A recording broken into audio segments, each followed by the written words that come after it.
For more than a century, the lives of the Windsors have enthralled the nation, mesmerized the press, and inspired some of the most popular films and dramas of recent decades. But what's fact and what's fiction? There were rumours that not everything was right in the marriage. He was only on extremely loose terms with monogamy. Was the moment when the palace absolutely lost grip of the narrative. In this series, we delve deep into the archives to reveal controversial documents concealed for decades. This is a handwritten note saying, we're going to tap the King's phone. And meet royal insiders who witnessed history firsthand.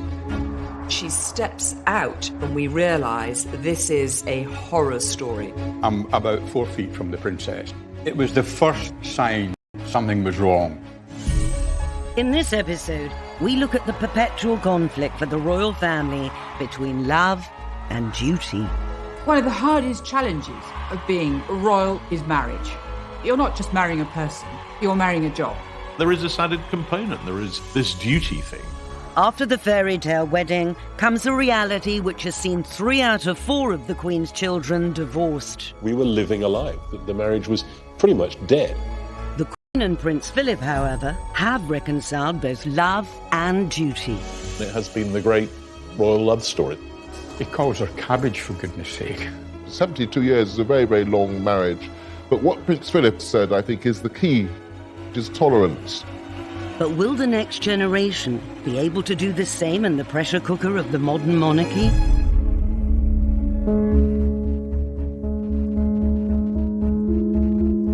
The fact that I fell in love with Meghan so incredibly quickly was a sort of confirmation to me that everything, all the stars were aligned, everything was just perfect. It was this beautiful woman just sort of literally tripped and fell into my life. I fell into her life. Meghan and Harry are an incredibly tactile couple.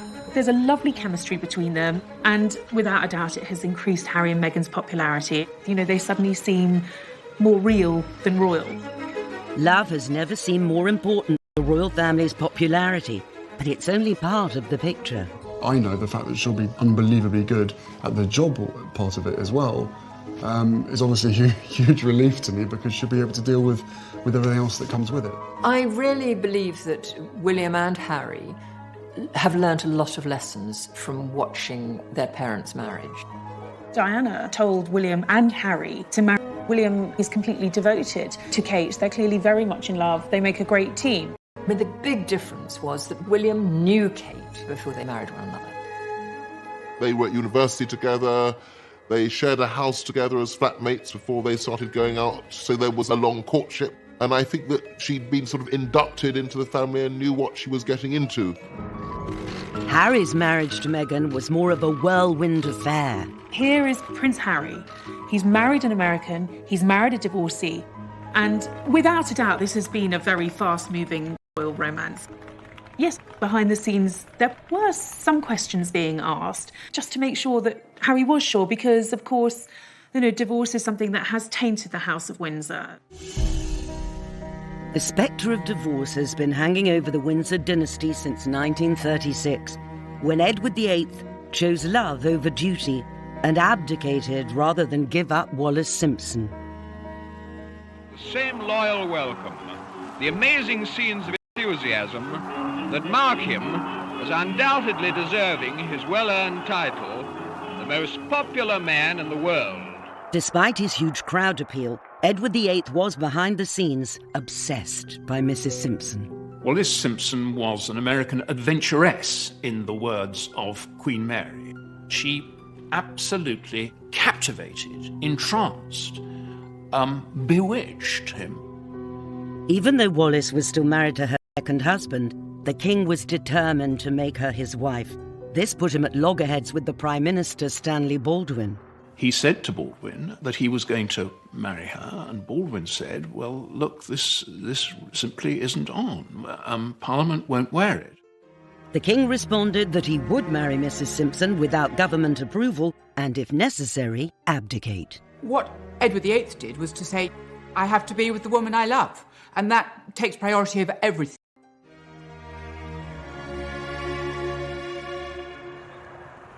Royal biographer Robert Hardman has spent his career examining the decisions the royal family make. His investigations at the National Archives at Kew have uncovered secrets about the abdication kept under wraps for over 80 years. Everyone from the Prime Minister down was extremely worried about the state of the King's mind, which way he was going to go. This is an extraordinary document from a senior Home Office official to the head of the Post Office saying, we're going to tap the King's phone. You will arrange for the interception of telephone communications between Fort Belvedere, certain addresses in London, and the continent of Europe. This is effectively saying, yes, he is, because we feel it's in the national interest. Mrs. Simpson has all sorts of dubious contacts and friendships, not least with German diplomats. The King was known to have met leading members of the British fascist movement. They want to know it all. And indeed, it was later discovered that it was an MI5 operative hiding in a bush in Green Park, listening to these phone conversations, who actually heard the first conversation where King Edward VIII told his brother, Duke of York, that he was going to abdicate. The public only knew about it on the 3rd of December, and by the 10th, 11th of December, the King had gone. On the 12th of December, his brother was proclaimed George VI, and Edward left the country. He married Wallis in France in 1937. None of his family attended the wedding. Putting love over duty had changed the course of British history. None of them had been prepared for this. They'd been prepared for a life of living in a country house with horses and dogs, and that's basically what young Elizabeth wanted to do. That's what she was prepared for. She wanted to be a country lady. Just a decade later, the girl who had hoped to live a quiet life in the country had fallen in love, and the palace thought her choice, Prince Philip of Greece, was also unsuitable. There was this strand of British establishment thinking that he was a slightly dangerous outsider from a foreign royal house. The Greek royal family had been imported from Denmark, and so Prince Philip is not actually Greek at all. He has quite a lot of German and Russian blood in him. When he was just a baby, Philip's family went to live as impoverished exiles in Paris, and soon after, the Greek royal family were deposed. He was very much a man who had to make his own way in life. He said to me once that his mother was ill and his father was away, so he said, I had to get on with it. Get on with it, he did. Luckily for Philip, he was rescued by his extended family. His mother's brother, Louis Mountbatten, helped transform Philip's fortunes by encouraging him to join the Royal Navy. He'd come up through this school of hard knocks, and he'd been very successful. He was good-looking, he was extremely attractive to women, and he caught the eye of Princess Elizabeth at Dartmouth. And Philip was a naval cadet, and he impressed the girls. He jumped over a tennis net, and then as the royal yacht was leaving, he went behind it in a rowing boat. 13-year-old Elizabeth fell in love with Philip at Dartmouth Naval College. But her mother was less enamoured. Queen Mother would have much preferred her to marry a grenadier guard, and indeed spent quite a lot of time putting grenadier guards in her path. After the Queen Mother saw him as a Hunnish Junker with all sorts of very embarrassing Nazi relations. But the determined princess saw something in the dashing young naval officer and remained resolute. She was still very young, and so the king took them all off to South Africa on the African tour. George VI had agreed they could marry as long as his daughter waited until they came back to announce her engagement.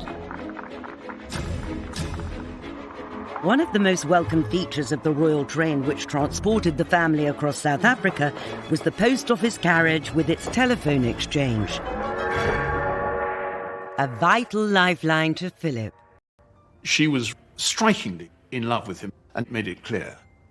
He certainly saw the advantages of marrying into the House of Windsor. Somebody described him as a big dog wanting a basket. The Queen's was a love match which endured, but fast forward a generation and her son felt impelled to sacrifice love on the altar of duty. What I do remember is, as the weeks passed, Diana became thinner and thinner and thinner. By the time they walked up the aisle, the relationship was in a very, very bad way.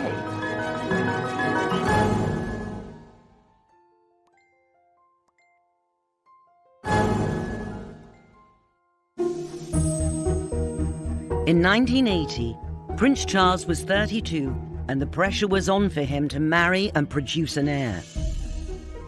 In a way, it was the last marriage played out by old royal rules, that the Prince of Wales had to find a suitable bride, a young, aristocratic, virgin bride. And of course, Diana Spencer ticked all these boxes. Everybody loved her. She was funny, she was uncomplicated, but the reality was actually rather different.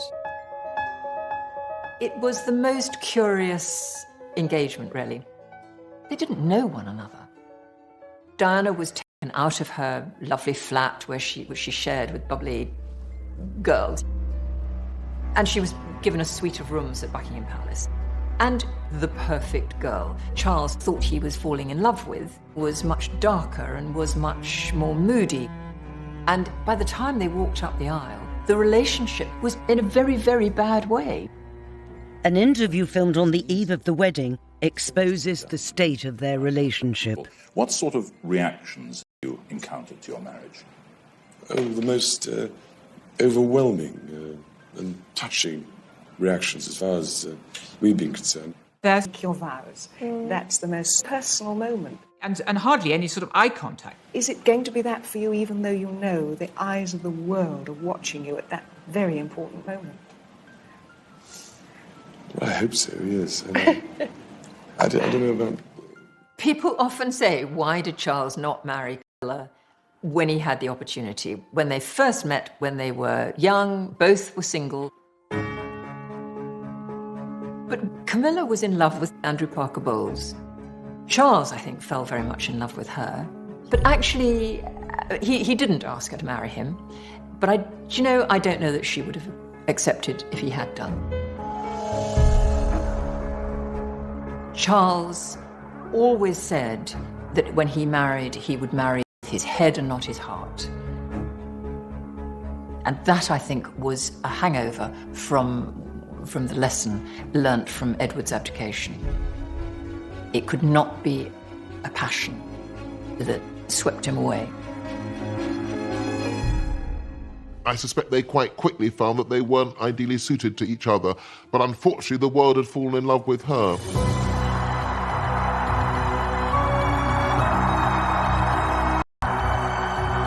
Charles and Diana's wedding was to be the biggest national celebration since the coronation, with Lady Di in the starring role.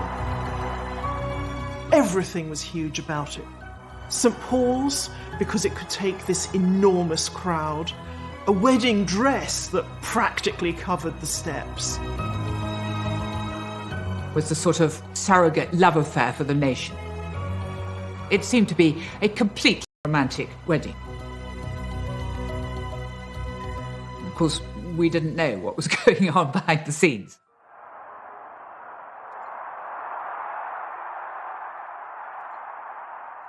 Prince Charles's goddaughter, India Hicks, was one of the 5 bridesmaids and witnessed the feverish speculation surrounding the wedding dress. They were extraordinary, an extraordinary experience for a 13-year-old child. Whenever we turned up for dress fittings, the organisation of the car coming up and the world's press descending and trying to get any snap. When we were actually inside the Emmanuel's studio, I remember they had blocked out a lot of the windows because, of course, cameras had camped out on neighbouring buildings with long lenses to spy inside to see what the world's greatest fashion secret was going to look like. There was a feeling of fun around it all. We would be on the floor above, she would be in the floor below. Past, Diana became thinner and thinner and thinner. And they had to take the dress in and in and in. And so there was a lot of scurrying around to make sure that dress was fitting her. You got pretty close to Diana during those times, and there was always this feeling of Diana being the head girl. And we were in awe of her. And looking back, you think, my God, she was 19. She was just a child herself. But as a 13-year-old, I was quite impressed by her. During the dress fittings, this beautiful silk taffeta felt very princessy and very fairy tale-ish. Of course, what no one had tested or anticipated was cramming that amount of fabric into a very small carriage. Her father, herself, her dress and the 25-foot train trot gloriously down the Mall as the world watches. The carriage draws up and the trumpeters are trumpeting the horses, and the atmosphere was sensational and the crowds are going crazy. And the carriage door is opened by the footman and she steps out, and of course the train then begins to unfold itself and we realise this is a horror story. It is just 25 feet of crumpled mess.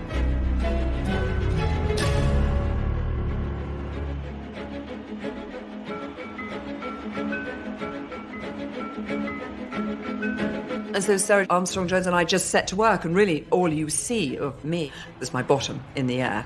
I'm bending down trying to undo this.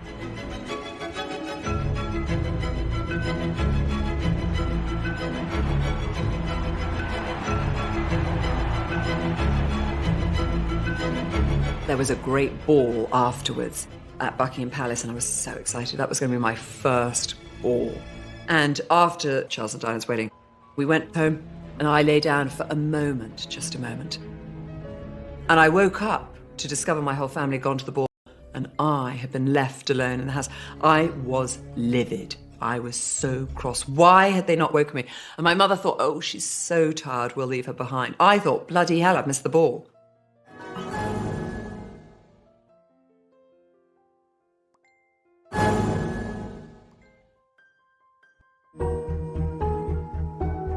In contrast to the extravagance of Charles and Diana's wedding, when Elizabeth and Philip got married in 1947, people felt that they hadn't had the rewards that they should have got as a result of victory. And all of a sudden, this great event took place, the marriage of the future Queen of England. And it was, as Churchill said, a great flash of colour in a period of grim, grey, dark, gloomy austerity.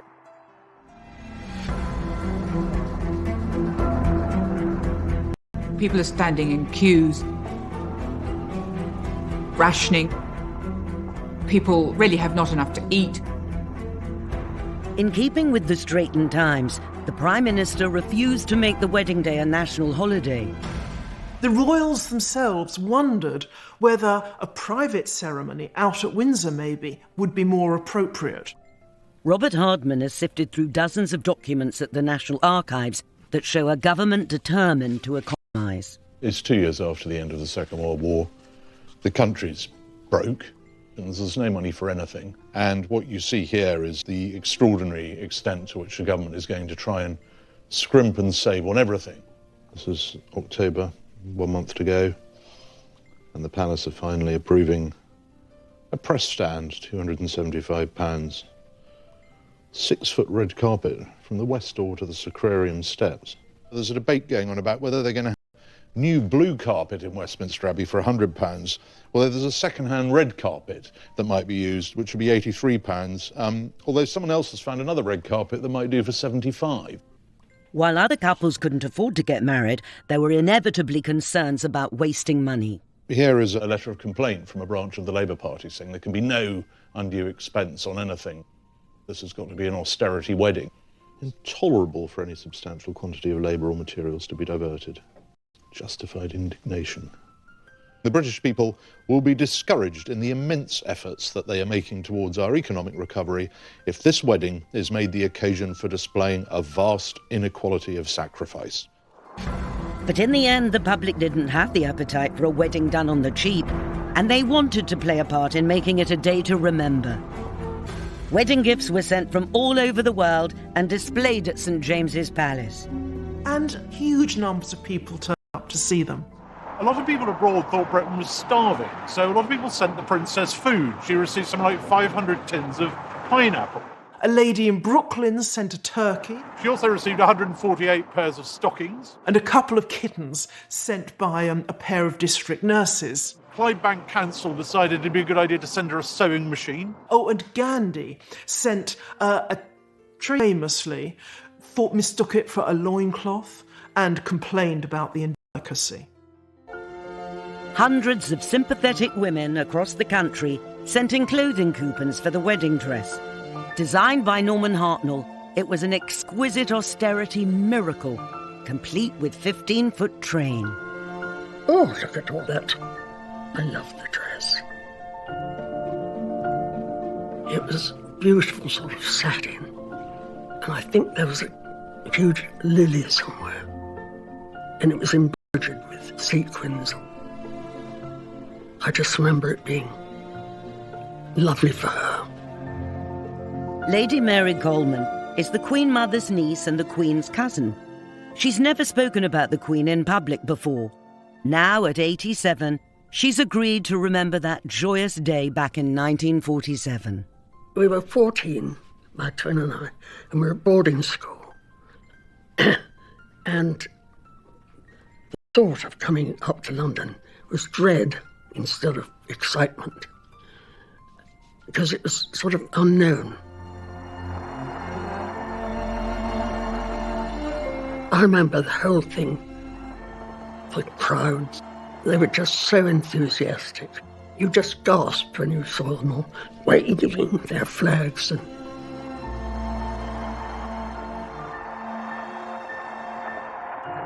you know, after the war, it was sort of such a break to have some happiness. The ceremony was very touching. The Archbishop said that in many ways this was just like the wedding of an ordinary couple in all the Yorkshire Dales. She looked as if she could almost see heaven. She was really happy. It was wonderful. And he looked happy too. So that's good. I remember being glad that we were there. Following the King and Queen in the procession, Princess Andrew of Greece, the Queen of the Hellenes, and the Boy King of Iraq. The people who couldn't come to the wedding, rather tellingly, were Prince Philip's sisters, because all of his surviving sisters had been married to German nobility who played an active part in the Nazi cause, so they couldn't possibly make an appearance. It was that close to the war.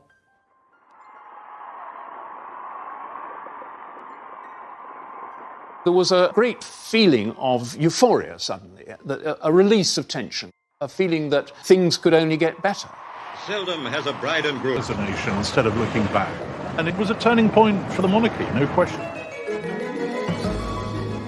But in just a few years, Princess Margaret's love for a married man would threaten to undermine the bright new era for the royal family.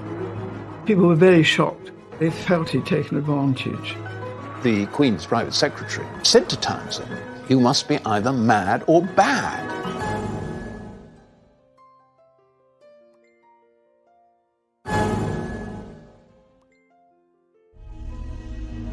Ken Lennox photographed the royal family for over half a century and took the first grainy photograph of Anna with Charles on the banks of the River Dee in 1980.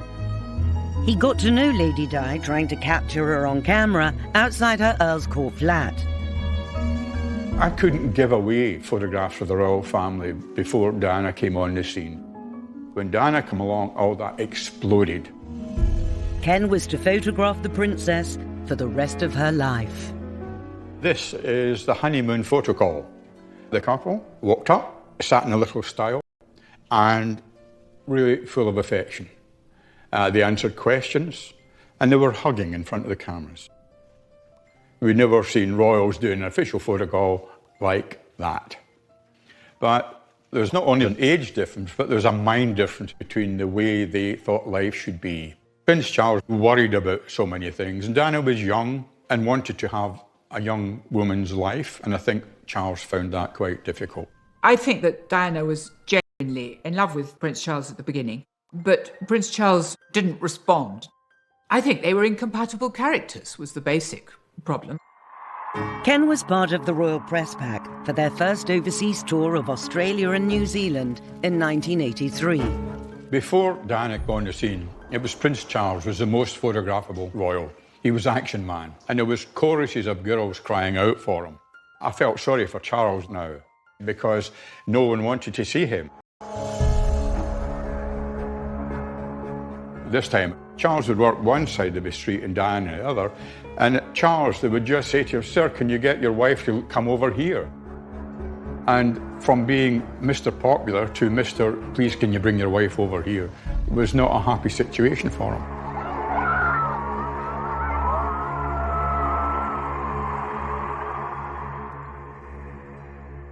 I'm about 4 feet from the princess, and I'm trying to get a bit of the opera house in the background and some of the crowd.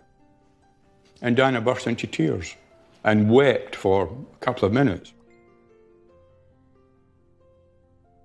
After it was over, I went to see the press officer for the Prince and so on. So I just accepted that. Charles, I don't think's noticed at that stage, you know.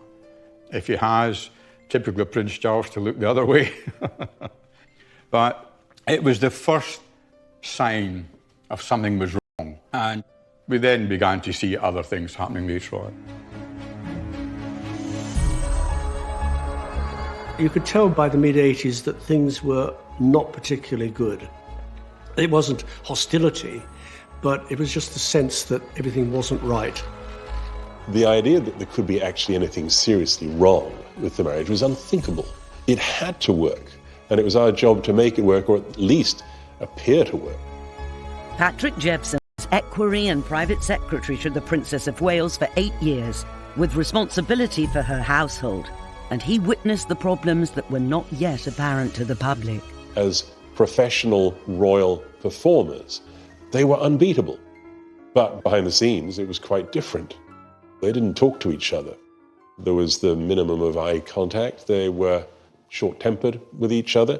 Diana, of course, being who she was, enjoyed upstaging her husband. And if she was laughing more, smiling more, it wasn't just because she was happy and smiley, it was also because she knew that it got on his nerves. I remember on one particular occasion in Seville, he was looking one way and she was looking the other way, and he could have driven a double-decker bus between the two of them. Such was the hostility. We went to Glasgow for the Glasgow Garden Festival. Charles and Diana were seen happily together among the crowds, but they had actually arrived quite separately in different aeroplanes. We were living a lie. We were covering up for the fact that the marriage was dead. The pièce de résistance in terms of the ending of the marriage was South Korea. They looked like Mr. and Mrs. Glum. They looked like two people, A, who didn't want to be in each other's company, and B, who didn't particularly want to be in South Korea. It says just how bad it had got that divorce, even Queen Elizabeth, looked like the solution, not the problem. The Queen intervening to say enough is enough, the time has come to divorce, was really giving closure to something that was going to happen at some point in the near future. The idea of the Queen ordering her son to divorce would have been unthinkable in a previous era. In the early 1950s, the possibility that her sister might wed a married palace equerry with children led to a crisis that ended with the princess giving up the man she loved. I remember Peter Townsend was very good looking. He was a war hero. The king adored him. He was very romantic because every evening they all went riding off into the sunset. And that, I think, was the first time that, they sort of, I suppose, fell in love. Lady Glenconner has known the royal family her whole life. She was the Queen's maid of honour at the coronation and Princess Margaret's lady-in-waiting and close friend. This is a picture of me, Princess Margaret, the Queen, and Princess Margaret is looking at my feet. And when she was staying with me, we were looking at old photographs. I said, "Why are you looking at my feet?" And she said, "Well, because you had silver shoes. I had brown ones. I was so jealous of your silver shoes." Anyway, Princess Margaret and I did have great fun. And in those days, we had this nursery footman, and we always hid him behind doors to go boo, when he came along with his tray. And I can remember the Queen saying, "Margaret, what are you doing? Are you behaving?" Of course we weren't. The traditional picture of Princess Margaret is that she was the naughty one, while her elder sister was the goody-goody two-shoes. And there's a lot of truth in that. Her father absolutely adored her. He couldn't believe he'd created this beautiful creature. I mean, he always used to say, "Lilibet is my pride and Margaret is my joy." It's difficult to think back as to the extraordinary glamour and good looks. She was a pocket Venus. She was absolutely the Princess Di of her age. Margaret had the world at her feet, but it came crumbling down when her father died and her sister became queen. I remember at the coronation, we arrived back at Buckingham Palace, and the Queen skipped along the passage and with us, and then behind her came the Duke of Edinburgh and the Queen Mother, and then behind that, Princess Margaret, looking so sad. And I remember saying, "Ma'am, you look so sad." And she said, "Of course I do." She said, "I lost my beloved father and my sister because she was queen. She'd moved into Buckingham Palace. And she said, I've got to go and live at Clarence House with my mother." Princess Margaret had turned to Peter Townsend in her distress. When he divorced his wife, she told the Queen she wished to marry this man 16 years her senior. In those days, being divorced was a really big, no-no. And people were very shocked. They felt he'd taken advantage. Princess Margaret was so much younger than him. And of course, Peter Townsend was staff. When the Queen's private secretary, Tommy Lascelles, heard about this, he said to Townsend, "You must be either mad or bad. You're intruding in this way into..." Less than 20 years after the abdication, the very mention of the word divorce in palace, government and church circles caused grave concern. Townsend was sent to Brussels and the Queen asked Margaret to wait a year. And so the traditional story begins to unfold of an unhappy princess thwarted in love by the establishment. But documents released by the National Archives rewrite that history. What we see here is that actually by 1955, Anthony Eden, himself a divorcee, and his government have decided that actually she can marry. In fact, they're going to give her some more money. The Civil List Act provided that she should receive on her marriage a further sum of £9,000 a year in addition to the £6,000 a year which she has already.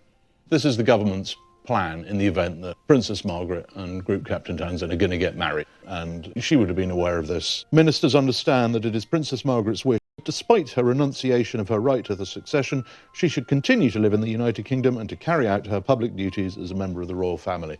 So what they're saying is, we're happy with her carrying on being royal, we're happy with her staying in the country, we're happy with this marriage. The one thing that will have to change is that she herself cannot be queen, and nor can her children.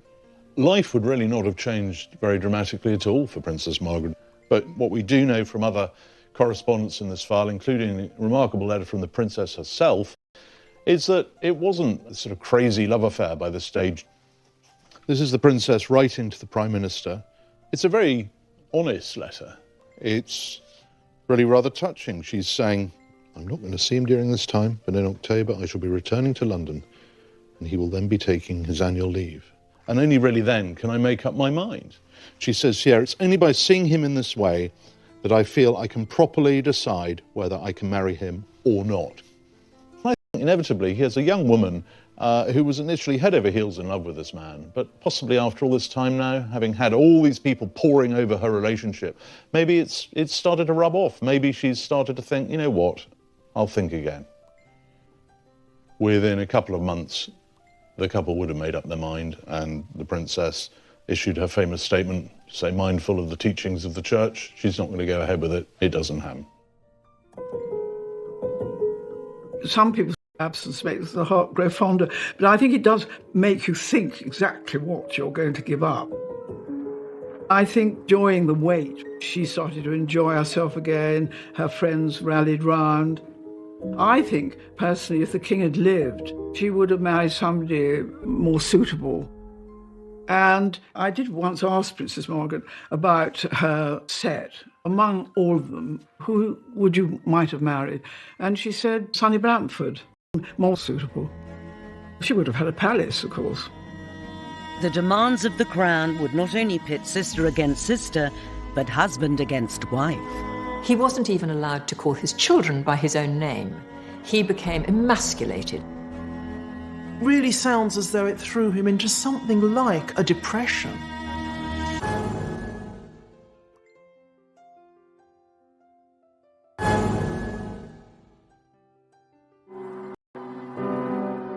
When George VI died, aged just 56, in 1952, it sent shockwaves through the entire family. Not only did Princess Elizabeth take on the heavy responsibility of the crown, but her husband had to give up the career he loved. This posed a massive strain on the Queen's marriage to Prince Philip, because Prince Philip imagined, with good reason, that he was going to have a good career in the Navy. Suddenly, she went from being a naval wife to queen, and he went from being a naval officer in command of his own ship to being a consort, to walking 3 steps behind his wife, which totally went against the grain for this man, who is the ultimate alpha male. He wanted to modernise and streamline the monarchy. And of course, the courtiers weren't having any of this. Prince Philip came up against plenty of opposition. The palace old guard. They used to refer to these establishment figures as the men with moustaches. And he's not allowed anywhere near red boxes, he's not allowed anywhere near prime ministerial audiences, he's very much kept at arm's length. He wasn't even allowed to call his children by his own name. He became emasculated. I mean, he said at one point, "What am I? Am I nothing more than a bloody amoeba?" It really sounds as though it threw him into something like a depression. He began living this slightly raffish life. His membership of the famous Thursday Club, a lunch club, with other young men about town, but also with a certain number of party girls. It must have been a very difficult period for her. She knew that her husband was hurting and that it was difficult for him and that some people were not treating him very well. A solution seemed to lie in the newly completed Britannia. Philip would open the Olympic Games in Australia and then tour the far-flung islands of the Commonwealth aboard the royal yacht. It was to fly the flag, of course, but perhaps it was also to give Prince Philip a little time back at sea and a little time away from the constraints of his role. But that all went wrong when one of the close associates of the prince, Mike Parker, was summoned back to England to appear in the divorce courts, and that tar spread. The divorce of his close friend, coupled with Philip's 4-month absence, was enough to open the floodgates of speculation about the state of the royal couple's marriage. There were rumours that not everything was right in the marriage. For the first time ever, the Queen issued an official denial saying it was quite untrue that there was a rift. For added emphasis, she made the Duke a prince on his return home. It must have been a crisis in the early marriage, and it's the sort of crisis that's only possible to negotiate if you actually love the person you're married to. It has been the great royal love story. It's the longest royal marriage in history. It's one of the many records that the Queen can lay claim to. I suspect it's probably the one she holds most dear. I remember the Queen, if the Duke was arriving back from an engagement, she would sort of perk up a bit and become a sort of smiley and relaxed. The Duke of Edinburgh would start fiddling with his hair or adjusting his buttons when he was going in to see the Queen. Unlike some of the other royal marriages, she took on somebody her own size. And I think she's appreciated over the years the fact that he is the one person who can actually say exactly what he thinks to her. There's a lot of intimacy, almost in crowds, is that you're these two people on this very, very strange journey and with this unique life. And I think that there's a very, very powerful bond. As Harry famously said, I don't think she could have done it without him. Today, the young royals have more freedom than ever before to marry who they want. William, without a doubt, tore up royal history because Kate was a commoner. She was regular girl from the home counties. But putting duty first is still the #1 quality in any royal marriage. There is a sort of tick list that has to be met. Discretion, duty, and putting duty before self, most importantly. And the Queen has very much been the personification of that. Prince William must look at his grandparents' relationship, which has endured 70 years, a great example of a successful matrimony, and I'm sure he hopes that for himself too. William certainly seems to have had this in mind when he proposed to Kate. I do think that William always has one eye to the fact that he is going to be king, so whomever he married is going to be queen.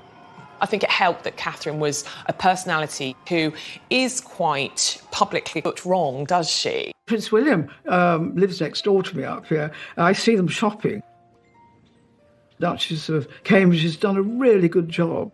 She hasn't put herself forward, which was what happened with the Princess of Wales. And she's glorious looking and sweet and perfect, but she lets Prince William take the lead, and I think that is what the Duchess of Sussex may have to learn, that, that's what we want in the royal family. Kate had the benefit of 10 years knowing William to size up the demands of royal life before they married. For Meghan, it was different. Meghan has had a normal life, if an acting Hollywood career can be called a normal life. I think they're massively in love, and I think together they are a very powerful couple. I think they both realise that they have this public position. It's global. And I've been told by aides that they want to change the world.